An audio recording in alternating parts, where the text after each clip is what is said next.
सपना जोगे छौड़ी दिले बौया के लागे, जोगे छौड़ी दिले बौया के लागे,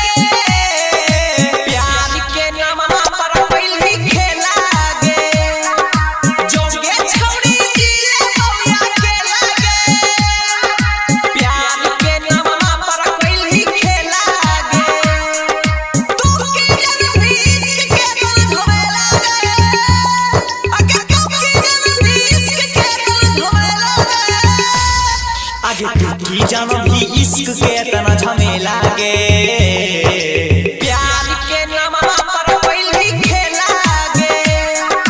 जोगे छौड़ी दिले बौया के लागे, प्यार के नामवा पर पहिली खेलागे, छौड़ी दिले जोगे छौड़ी दिले बौया के लागे, डीजे विकास रीगा सीतामढ़ी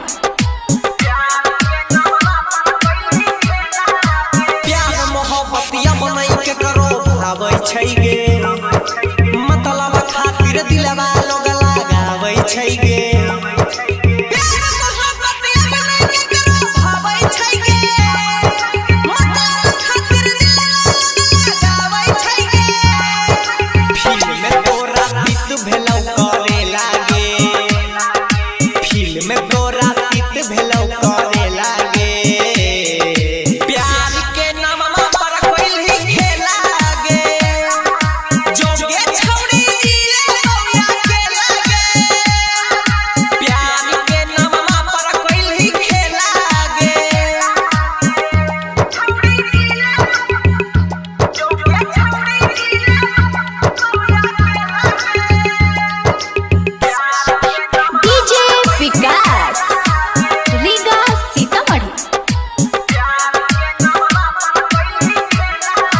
खुश न रहबे कहियो सुने यार तू गे,